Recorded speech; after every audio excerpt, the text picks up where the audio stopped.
Et le décryptage éco ce matin commence à Baden-Baden, une petite ville paisible, mais le G20 qui s'y est tenu ce week-end pourrait lui renverser la table. Rien, évidemment, pour l'instant n'est gravé dans le marbre puisque les mots ne figurent pas dans le communiqué final, mais fin du libre-échange, retour du protectionnisme, mise en cause de l'Organisation mondiale du commerce, fin de l'accord sur le climat, tout ça en filigrane. L'administration Trump, Lise, est passée par là.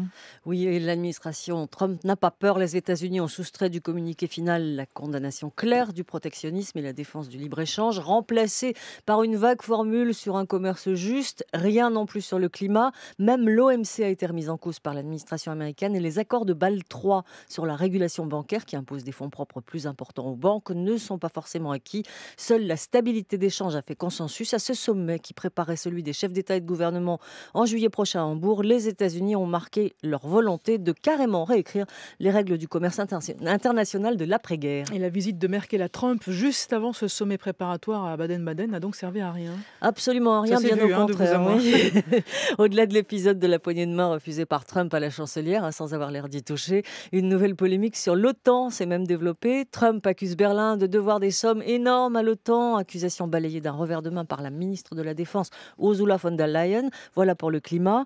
Avec son sens du compromis et du consensus légendaire, on va dire, Merkel était venue défendre le libre-échange vendredi dernier aux États-Unis. Ce fut peine perdue. Trump semble bien décidé à torpiller le sommet de Merkel à Hambourg en juillet. L'ambiance glaciale entre les deux responsables politiques décrite par la presse allemande semble même un euphémisme. Les États-Unis parlent même de renégocier les règles de l'Organisation mondiale du commerce. Oui, ces accords multilatéraux, Stephen Mnuchin, le secrétaire d'État au Trésor, veut les renégocier dans l'intérêt des travailleurs américains. De vieux accords, dit-il, ils ont besoin d'être revus. Ils datent en effet de 1994. Ce sont eux qui régissent l'ouverture des frontières pour favoriser les échanges commerciaux.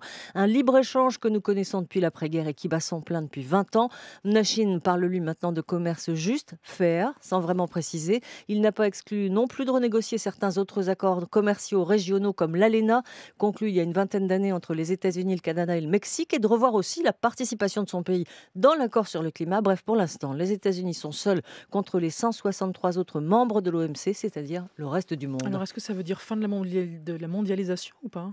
Pas encore, mais ça pourrait être un gros coup de froid. Les États-Unis sont quand même la première puissance économique mondiale. Ils pèsent lourd. Leur position est aujourd'hui totalement à l'opposé de celle du président chinois qui sillonne l'Europe avec ses trains pour mieux exporter et importer. En France, Michel Sapin parle de réunions compliquées, mais sans marche arrière, on a du mal à le croire. Avec le sommet de l'OTAN en mai et le G7 en Italie, le G20 de juillet sera un des premiers gros dossiers du prochain président français.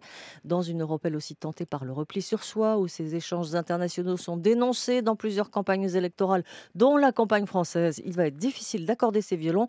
Alors est-ce que ça annonce la fin de la mondialisation et le retour aux barrières douanières partout dans le monde? C'est trop tôt pour le dire, mais le revirement des États-Unis est historique. L'été nous dira si c'est un vrai changement de cap ou juste un gros coup de bluff. Lise Joly dans le décryptage éco sur France Info.